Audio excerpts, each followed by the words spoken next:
Halo teman-teman, perkenalkan nama aku Yuni Seda. Di sini aku bakal ngejelasin pembelajaran bahasa Indonesia dengan materi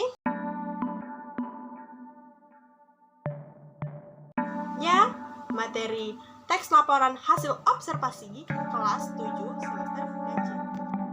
Masuk ke materi, di sini aku bakal menampilkan KI dan KD atau kompetensi inti dan kompetensi dasar pada materi teks laporan hasil observasi.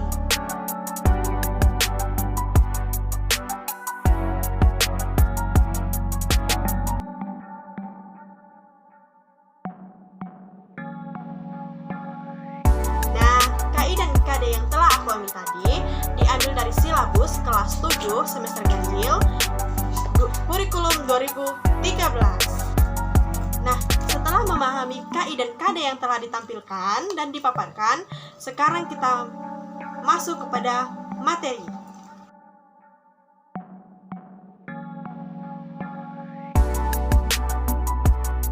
Baik, materi yang pertama yaitu daftar informasi isi teks laporan hasil observasi. Di dalam daftar informasi isi teks laporan hasil observasi terdapat 3 poin. Yang pertama yaitu definisi umum. Apa sih yang dimaksud dengan definisi umum ini? Nah, definisi umum merupakan suatu teks yang berisi tentang penjabaran atau pemaparan hasil pengamatan. Nah, poin yang kedua yaitu deskripsi bagian. Deskripsi bagian merupakan uraian detail mengenai objek atau bagian-bagian objek yang akan diamati. Nah, poin yang ketiga atau poin yang terakhir yaitu deskripsi manfaat. Deskripsi manfaat bertujuan untuk memperkuat informasi yang disampaikan dalam bentuk teks.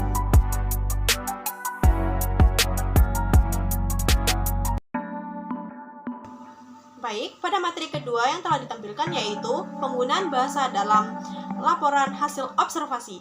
Di dalam penggunaan bahasa dalam laporan hasil observasi terdapat 2 poin. Yang pertama yaitu kalimat efektif. Apa sih yang dimaksud dengan kalimat efektif?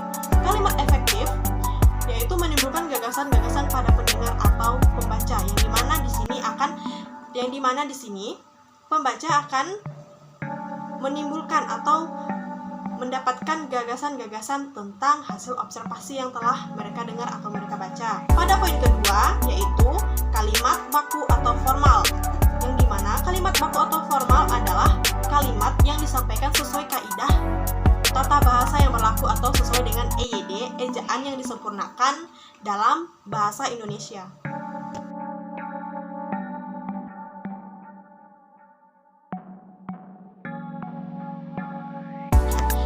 Sekarang kita masuk kepada materi ketiga, yaitu ciri umum teks laporan hasil observasi. Di dalam ciri umum teks laporan hasil observasi terdapat 3 poin. Yang pertama yaitu bersifat objektif. Apa sih bersifat objektif ini? Nah, bersifat objektif berupa keadaan sebenarnya atau apa adanya. Jadi di sini hasil laporan observasi didapatkan sesuai dengan keadaan yang benar-benar terjadi atau tidak adanya reka-rekaan atau asal-asalan. Poin yang kedua yaitu bersifat informatif, yang dimana berupa informasi yang jelas-jelas terjadi atau akurat. Nah, jadi di sini informasi yang didapat oleh pembaca atau pendengar didapat dengan informasi yang benar-benar terjadi, bukan hasil dari khayalan si penulis atau si pembuat hasil laporan observasi tersebut. Nah, poin yang ketiga atau yang terakhir yaitu bersifat global dan universal, yang dimana yaitu berupa bersifat secara dunia.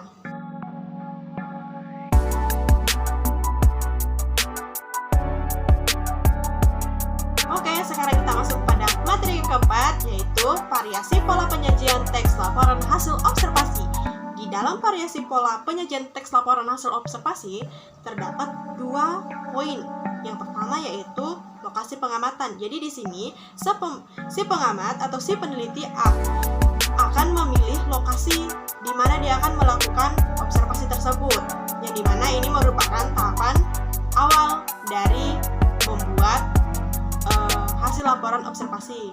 Oke, poin kedua yaitu bentuk ciri-ciri objek. Jadi di sini si pengamat atau si peneliti akan menyampaikan ciri-ciri objek yang akan diamatinya. Di sini si pengamat akan menjelaskan secara umum atau secara khusus, atau menurut versi si pengamat dia akan menjelaskan ciri-ciri objek yang akan diamati.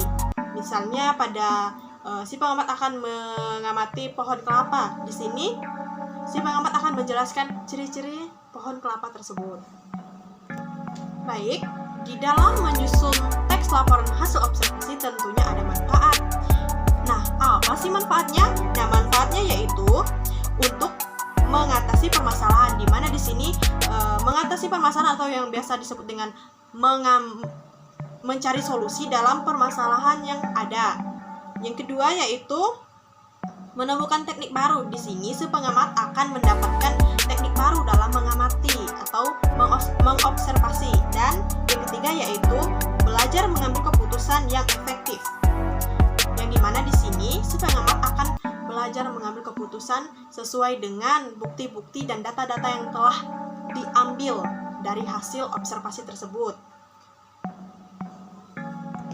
Tak hanya itu teman-teman, pada materi teks laporan hasil observasi di sini juga aku telah mengambil satu pendapat para ahli, yaitu menurut Sutrisno Hadi yang mengemukakan bahwa teks laporan hasil observasi adalah suatu tulisan yang berkaitan dengan berbagai macam proses biologis dan psikologis dari suatu fenomena yang diamati. Nah, di sini yang terakhir aku akan menjelasin aspek-aspek dalam teks laporan hasil observasi. Apa sih isinya? Yang pertama yaitu definisi, berupa pernyataan umum tentang subjek atau objek yang akan dilaporkan. Yang kedua yaitu deskripsi, merupakan aspek-aspek yang dilaporkan dalam laporan hasil observasi. Ciri bahasa pada deskripsi adalah menggunakan kata khusus dan kalimat-kalimat yang merinci atau detail. Dan yang terakhir yaitu penutup. Pada laporan hasil observasi berupa simpulan atau ringkasan secara umum akan hasil observasi yang telah dilakukan.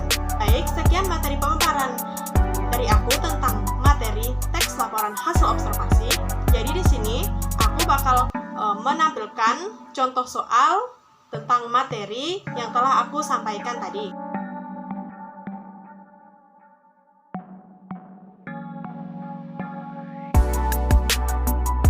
Jadi di sini aku bakal menampilkan contoh soal tentang materi yang telah aku sampaikan tadi.